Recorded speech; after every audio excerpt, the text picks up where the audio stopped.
সামনে নতুন সুন্দর একটা ঝকঝকে ব্লগ নিয়ে। আর দেখতে দেখতে আজকে দশমী এসেও গেল।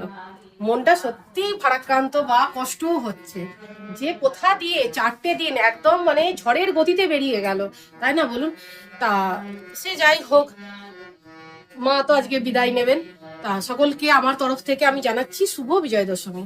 সবাই খুব ভালো করে কাটাও, খুব ভালো থাকো, আর সারাটা বছর আমাদের যেন খুব ভালো কাটে, এটাই আমরা মায়ের কাছে চাইবো।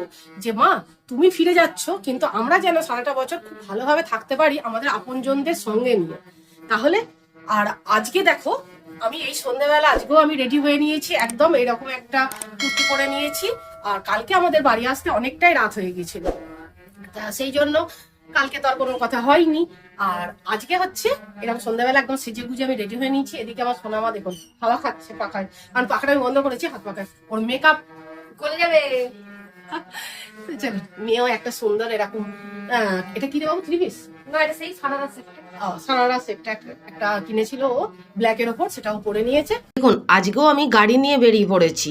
কোথায় যাচ্ছি সেটা তো পরে বলবো, কিন্তু গাড়ি নিয়ে বেরোনোর কারণটা হচ্ছে আমার বাড়ি কানলা, আর আমি কোথায় যাচ্ছি সেটা আপনারা যখন পরে জানতে পারবেন তখন বুঝতে পারবেন আমি কেন আজকে সৌরজিৎকে নিয়ে গাড়ি করে বেরোবো। এসে পড়েছি জিরাটে, গাড়িটা এখানে পার্কিং করেছি। দেখুন কি অপূর্ব সুন্দর লাইটিংটা, আমার তো দেখে খুব ভালো লাগলো। দেখুন এসে পড়েছি, আর চারপাশে দেখুন পরিবেশটা একদম জমজমা, কেমন লাইটিং আর কেমন হচ্ছে একদম মেলামেলা একটা ভাইস। তারপর এখান থেকে আমার সোনামাকে একটুখানি মোমো খাওয়ার জন্য রিকোয়েস্ট করলাম, বললো হ্যাঁ ঠিক আছে মা খাবো। তা ওদিকে ততক্ষণ মোমোটা রেডি করুক, আর এদিকে আমি আর সৌরজিৎ চলে এলাম জল ফুচকা খেতে। অনেক দিন জল ফুচকা খাইনি, কিন্তু ফুচকাটা হেভি মেখেছিল আর দারুণ খেতেও ছিল। আর সোনামা মোমোটা কেমন ছিল বল? মোমোটা ভালোই ছিল, ওটা ছিল প্যান ফ্রাইড মোমো, আমি একটা অর্ডার করেছিলাম, আর এটা খেতে বেশ সত্যি সুন্দর। তারপর এবার দেখুন, এবার শুরু করলাম হাঁটা তো শুরু করলাম, আর অপূর্ব লাগছে হেঁটে হেঁটে ঠাকুর দেখার মজাটাই আলাদা। আর এই রকম সুন্দর লাইটিং আর এত লোকজন সব নিয়ে একদম অনবদ্য। আর সোনামা আর আমি একদম স্পিডে হাঁটছি, কারণ কিনা সবকটা মণ্ডপ দেখতে হবে। এটা হয়েছিল জিরাটের স্টেশন পাড়াতে। এটার এবছরের থিম ছিল লন্ডনের ওয়েস্টমিনিস্টার ব্রিজ। আর এটা এতটা সুন্দর মানে লাইটিংটা করেছে, আর তার সঙ্গে এত সুন্দর মিউজিক বাজছিল, কি বলবো আপনাদের, সব মিলিয়ে একদম অনবদ্য আর অপূর্ব, চোখ ধাঁধানোর মতন। আর এরকম তলা দিয়ে আবার একটু জল করেছিল, যেহেতু এটা ব্রিজের একটা থিম করেছে না, তাই তলায় তো জল থাকবেই। আর সেই জন্য আরো বেশি সুন্দর লাগলো। তাই এবার চলুন আস্তে আস্তে মণ্ডপের ভেতরে প্রবেশ করি। আর এইরকম ব্রিজের তলা দিয়ে যেতে হবে মাকে দর্শন করার জন্য। এখানে একটু সবাই ফটোশ্যুট করছিল, আমি আর সোনামাও একটু ফটোশ্যুট করে নিলাম। আর ভেতরের অ্যাম্বিয়েন্সটা দেখুন, জাস্ট ওয়াও, দারুণ লাগছে। আর এতগুলো মণ্ডপ দেখেছি, মানে প্রতিমা সজ্জা দেখেছি, কিন্তু এটা দেখে আমি সত্যি অবাক হলাম। এখানে প্রতিমার গায়ের রংটা পুরোটাই হচ্ছে ডিপ গ্রিন, যেটা আরো বেশি সুন্দর ফুটে উঠেছে, আমার তো দারুণ লেগেছে। আর লাইটিং এর কথা আর কি বা বলবো, সব চন্দননগরের লাইটিং, জানিস না? হ্যাঁ জানি তো। আর লাইটিং গুলো যেমন সুন্দর, তেমনি হাঁটতেও বেশ ভালো লাগছে একটা থেকে আরেকটা মণ্ডপে। আর এটা করেছিল ইন্ডিয়ার গেট, ছোট্টর ওপরে মণ্ডপটা, কিন্তু খুব সুন্দর মিউজিক বাজছিল ওখানে, আর দেখতে আমার খুব ভালো লেগেছে। আর ভেতরে সিলিংটা ঠিক এরকম সুন্দর, ছোট্টর ওপরে অ্যাম্বিয়েন্সটা খুব সুন্দর, অসাধারণ। আর মায়ের মুখটা সেটাও দারুণ সুন্দর, আমার খুব ভালো লাগলো। দেখুন কি মিষ্টি মায়ের মুখটা। আর তারপর আবার হাঁটা শুরু করলাম, চলে এলাম এটা একদম রাস্তার ধারে। এই মণ্ডপটা করেছিল জাস্ট ওই প্লাস্টিক বর্জন আর গাছ লাগানোর থিমের ওপরে। এটা কলোনি দুর্গোৎসব কমিটি ছিল জিরাটের। হ্যাঁ, আর এখানে ওপরে ঝাড়টা খুব অপূর্ব সুন্দর লাগছে দেখুন। আর উপরে কাজটা, সিলিং এর কাজটাও ছিল একদম নিখুঁত। আর সবটাই হচ্ছে ছোটর উপর হলেও দেখতে খুব সুন্দর। আর পরিবেশের যেগুলো আমাদের দরকার নয়, বর্জন করা দরকার, সেই জিনিসগুলোর উপরে তুলে ধরে করেছে। আর এখানে তখন চলছিল বরণের অনুষ্ঠান, মানে শুরু হবে এরকম একটা ব্যাপার। তো মাকে দর্শন করে বেরিয়ে পড়লাম। আর এই লাইটিংটা কিসের করেছে বলুন তো? হ্যাঁ, বুর্জ খলিফার লাইটিং করেছে। আর দেখতে লাইটিং গুলো অপূর্ব লাগছিল, কিন্তু একটা মণ্ডপ থেকে আরেকটা মণ্ডপে হেঁটে হলেও দূরত্বটা অনেকটা, কিন্তু হাঁটলে ওটা মনে হচ্ছিল না, কারণ যেহেতু লাইটিং এর তলা দিয়ে যাচ্ছিলাম। আর অনেক লোকই তো হাঁটছে, ওটা ছাড়া তো অপশনও নেই। আর এবার চলে এসেছি একটা বড় মণ্ডপ দেখার জন্য, আর এটা দারুণ দেখতে লাগছে, লাইটিংটা দেখুন। আর তারপর এবার এবার মণ্ডপটা দেখুন। এটা ছিল জিরাটের আদি বারোয়ারি, যাদের থিম ছিল এবছর লন্ডনের স্বামী নারায়ণ মন্দির। এত সুন্দর লাইটিংটা কি বলবো, অপূর্ব লাগছে, অপূর্ব। আর তার সাথে এরকম মিউজিক চলছে। আমি আর সোনামা কিছুক্ষণ দাঁড়িয়ে আগে ফটোশ্যুট করলাম, দু চোখ ভরে আগে দেখলাম, তারপর আস্তে আস্তে মণ্ডপের ভেতরে গেছি। আর পাশে আবার রয়েছে মেলা, সব মিলে একদম অনবদ্য। আমার তো দারুণ লেগেছে, দারুণ, অসাধারণ। ওখানে এরকম মিউজিক চলছিল আর লেজারগুলো তো জ্বলছিলই, আর পাশে ওরকম একটুখানি ফোয়ারা করা ছিল। তারপরে এবার আস্তে আস্তে ভেতরে প্রবেশ করলাম আমরা। ভেতরের কারুকার্যগুলো খুব সুন্দর ছিল, একদম ছিল একদম সত্যি স্বামীনাথনের মন্দির আমরা দেখতে পাচ্ছি। আর ওখানে গেলে যেরকম ভাইবস একটা আসার দরকার ছিল সেই রকমই একদম, মানে ভেতরে কাজগুলো একদম ফুটিয়ে উঠেছে। শোলার উপরে কাজগুলো দারুণ ফুটে উঠেছিল। উপরে ঝাড়টা দেখুন কি অপূর্ব লাগছিল, আর পুরো মন্দিরটা দেখে মনে হচ্ছে সত্যি মন্দির। থামগুলো এত গর্জিয়াস লাগছে দেখতে, দারুণ। সব নিয়ে একদম অনবদ্য, চোখ আপনার মানে মন কাড়বে আর চোখও দাঁড়িয়ে যাবে যে এত সুন্দর জায়গা এসে পড়েছি। আর সত্যি দেখে ভালো লাগছে, একটার সাথে আরেকটা মণ্ডপের কি সুন্দর যে কাজ। আর এখানে মায়ের মুখটা অনেকটা লক্ষ্মী ঠাকুরের প্রতিমার আদলে, আর মায়ের সাজটা ছিল একদম রাজকীয় সাজ একদম। আর গোল্ডেনের উপর কাজটা তো দারুণ লাগছিল।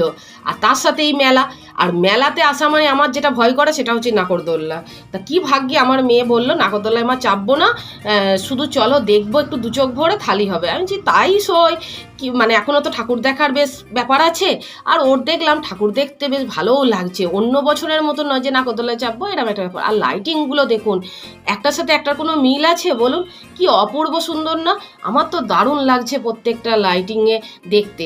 তারপর চলে এলাম আর একটা মণ্ডপে। এটা জিরাটের টিএনসি ক্লাব করেছিল, যাদের থিম ছিল এবছরের ভ্যাটিকান সিটি। আর দূর থেকে যতটা দেখতে সুন্দর লাগছে, কাছে গেলে তো আরও সুন্দর লাগছে। এরম পাশে একটা ছোট্ট করে ফোয়ারা ছিল। আর যতটা কাছের গোড়ায় আসছি দেখে চোখটা সার্থক হচ্ছে। আমরা এই ধরুন পুজো যখনই স্টার্ট হয়েছে তখনই খোঁজ পেয়েছিলাম যে জিরাটে হচ্ছে এরকম থিমের প্যান্ডেল আর জিরাটে প্রত্যেক বছরই বেশ বড় বড় থিমের প্যান্ডেল করে। হ্যাঁ, একই একটা জায়গার মধ্যে, মানে ছোট্ট জায়গা, বেশি বড়ও কিন্তু নয় জায়গাটা, তার মধ্যে প্রত্যেকটা যে এরকম বড় বড় মণ্ডপ, সেটাই একটা অবিশ্বাস্য ব্যাপার, কিন্তু দারুণ সুন্দর। আর ভেতরটা দেখুন, ঠিক সেই রকম রাজকীয় সাজ। আর এখানে মায়ের বরণ হয়ে গেছিল, আর ওই জন্যে মাকে দর্শন করলাম, বেশ ভালোও লাগলো, তেমনি আমার মনটাও খারাপ হয়ে গেল। তারপর এবার যে মণ্ডপটায় যাচ্ছি এটা বেশ খানিকটা দূরে, তাই এটা টোটো করে নিয়ে গেছিলাম। হ্যাঁ, কারণ হচ্ছে এতটা হাঁটাটা একটু অসুবিধায়, কারণ যদি এবার এদিকে রাস্তাটা হাঁটতাম তাহলে আবার আমাদের ফিরে আসতে সমস্যা হতো, আর ফিরে আসতে গেলে তো সেই একই রাস্তায় আসতে হবে। হ্যাঁ, আর অন্য কোনো রাস্তা তো নেই। আর দেখুন এইরকম ছোট্ট ছোট্ট টুনি লাইটের তলা দিয়ে যেতে আমার ব্যাপক লাগে। এইরকম তলা দিয়ে রিল কেমন হবে বলুন তো? আমি তো মনে করি দারুণ হবে। আর এই মণ্ডপটাও ছিল দারুণ, এটা ছিল মুক্তি, এদের থিম ছিল এবছর মুক্তি। খুব সুন্দর করেছে। আর সমস্ত মণ্ডপগুলো কেন এতটা সুন্দর লাগছে বলুন তো? জায়গাগুলো না ওদের বিশাল বড় বড় এরিয়া নিয়ে, আর এখানে আবার পাশে একটু ফাংশানও চলছিল। আমার তো দারুণ লাগছিল। সৌরজিৎ এখানে একটু ফাংশান শুনছিল, ততক্ষণে আমি আর সোনামা একটু ভেতরের দিকে গেছিলাম। আর তলায় জল ছিল, জলের ব্রিজের করা ছিল, ব্রিজের উপর দিয়ে যেতে হচ্ছিল। তলায় জল, ওপরে ব্রিজ। আর ভেতরটাও বেশ সুন্দর, একদম মানে অন্য রকমের। সব কটা মণ্ডপ একদম ঝাঁ চকচকে। আর এই যে মূর্তিটা দেখতে পাচ্ছেন, এইটাই হচ্ছে মূর্তি বোঝাচ্ছে। হ্যাঁ, আর তার সাথে হচ্ছে এইরকম পাশে হচ্ছে এরকম সুন্দর সুন্দর অনেক ঠাকুরের আর্টিফিশিয়াল মূর্তি করে রাখা আছে। আর সিলিংটা আরো বেশি দেখতে সুন্দর লাগছিল। আর মায়ের মুখটাও এখানে বাসন্তী কালার, মায়ের মুখটা অসম্ভব সুন্দর লাগছিল, খুব মিষ্টি। মণ্ডপের সাথে মায়ের মুখগুলো এত সুন্দর মানিয়েছে কি বলবো। আর উপরে সিলিংটা দেখুন কি সুন্দর, আমার তো খুব ভালো লেগেছে, অসাধারণ এই মণ্ডপটা। আর প্রত্যেকটা মণ্ডপের চিন্তা ভাবনা পুরো আলাদা আলাদা, কোনো মিল নেই। তাই একটার সাথে আরেকটা দেখতে যাওয়ার একটা আনন্দ আছে, সেটার একটা আলাদা, যে এরপর কোনটা দেখবো কেমন হবে সেই রকম। এবার চলে এলাম এখানে। এটা হয়েছিল জিরাটের সবুজ সংঘ, মানে সবুজ সংঘ কমিটি করেছিল, যাদের এবছরের থিম ছিল কর্ণাটকের ইস্কন মন্দির। এটা হয়েছিল ওই যে চার মাথার মোড়টা আছে ওইখানে, একদম প্রপার জিটি রোডের উপরে। আর ভেতরের অ্যাম্বিয়েন্স আর কাজগুলো, মানে সব থেকে এতগুলো যা মণ্ডপ দেখেছি তার মধ্যে এটা হলো সেরা, সবচেয়ে বেশি গর্জিয়াস। আর যেহেতু রয়্যাল ব্লুর ওপরে কাজটা, তার জন্য আরো বেশি দারুণ খেলছিল। দারুণ, মানে চোখ একদম মানে পুরো আমার ছানা ভরা হয়ে গেছে, এত বিউটিফুল লাগছে, বেরোতেই মন চাইছে না, দু চোখ ভরে দেখি। কিন্তু ওই রাত্রে গেছি আর কি হচ্ছে, সঙ্গে সঙ্গে মানে বার করে দিচ্ছে, ভিড় হয়ে আর যাচ্ছে, জলও পড়ছিল। হ্যাঁ জলও পড়ছিল। আর মায়ের মুখটা এখানে কি সুন্দর লাগছে, কি অপূর্ব, কি গর্জেস, একদম মনে হচ্ছে যেন রাজরানী, কি সুন্দর লাগছে মাকে দেখতে। তারপর ওখান থেকে বেরিয়ে চলে আসলাম, মানে যাচ্ছি আর একটা মণ্ডপ দেখার উদ্দেশ্যে। আর লাইটিংগুলো তো দারুণ লাগছে, এবছর যেন আরও লাইটিংয়ের বাহারটা বেশি বেশি আর আরও সুন্দর সুন্দর, মানে গত বছরের থেকে এবছরের পুজো বলুন, মণ্ডপ সজ্জা বলুন, সমস্ত কিছু আরো বেশি উন্নত। সুন্দর হয়েছে একদম। আর কোথা দিয়ে যে সময় চলে গেল কিছুই বুঝতে পারি এত সুন্দর সুন্দর মণ্ডপ, বাড়ির কাছে হচ্ছে এরকম সুন্দর। আর এটা করেছিল জিরাট যুব শক্তি ক্লাব।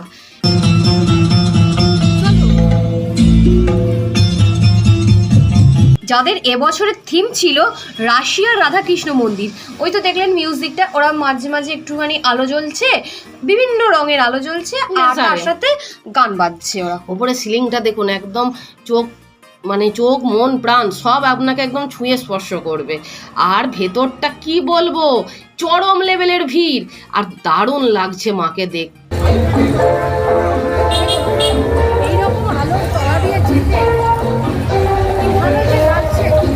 চলে এলাম ছোট্ট একটা মণ্ডপের সম্মুখে। এটাও আপনারা জানেন জিটি রোডের ধারেই হয়। এটাও খুব ছোট একটা জাস্ট প্যান্ডেল করেছিল, এর কোনো থিম টিম ছিল না বিশেষ করে, কিন্তু মাকে দেখতে দারুণ লাগছিল। আর উপরে সিলিং এর কাজটা ছোট ছোট আরো টুনি বেশি লাইট দিয়ে সাজিয়েছিল, বেশি দেখতে সুন্দর লাগছিল। আর আর এটাও একটা রাস্তার ধারে, যেটা ওই বাঁশ কঞ্চি এসব দিয়ে তৈরি করেছিল প্যান্ডেলটা, ছোটর উপরে, কিন্তু দেখতে খুব ভালো লাগছিল। আর প্রত্যেকটা মণ্ডপ আপনাদের কেমন লাগলো আমি জানি, আপনাদের খুব ভালো লেগেছে, আমারও খুব ভালো লেগেছে, একদম অন্তর ছুঁয়ে গেছে। আর এই দেখুন মায়ের এই মূর্তিটা কি সুন্দর না বলুন। দেখুন ঠাকুর দেখা হয়ে গেল, খুব ভালো ঠাকুর দেখেছি, আর বেশ ফাঁকায় ফাঁকায়। আজকে দশমীর দিনে যে এত ফাঁকা পাবো বুঝতে পারিনি। তো যাই হোক, ঠাকুর দেখা হয়েছে, এবার খাওয়া দাওয়া করতে হবে। দেখুন বাড়িতে চলে এলাম, খুব মজা করলাম, খুব ভালোভাবে ঠাকুর দর্শন করলাম, আর সুন্দর সুন্দর মণ্ডপ সজ্জা, আর তেমনি লাইটিং, তাই না বলুন। দেখতে দেখতে পুজোর 4টে দিন খুব আনন্দ করে, প্রচুর খাওয়া দাওয়া, মজা হুল্লোড় করে 4টে দিন কেটে গেল। খুব খারাপ লাগছে, কিন্তু কি আর করার, এইভাবেই তো আমাদেরও চলতে হবে। মা আসতে যতক্ষণ, যেতেও ততক্ষণ। সে যাই হোক, সবাইকে আমি জানাচ্ছি আমার তরফ থেকে শুভ বিজয়া দশমীর অনেক অনেক শুভেচ্ছা আর ভালোবাসা। বড়দের প্রণাম আর ছোটদের অনেক ভালোবাসা। সবাই খুব ভালো থাকো। আজ এ পর্যন্তই, চলুন দেখা হবে আপনাদের সাথে নেক্সট আরেকটা নতুন সুন্দর ভিডিওতে। ততক্ষণের জন্য সবাই খুব খুব খুব ভালো থাকবেন আর সুস্থ থাকবেন, নিজের শরীরের যত্ন নেবেন। আর প্লিজ ছেড়ে যাওয়ার আগে আমার চ্যানেলটাকে সাবস্ক্রাইব করে দিয়ে আমার পাশে থাকবেন। আজ এ পর্যন্তই, টাটা, শুভ বিজয়া দশমী।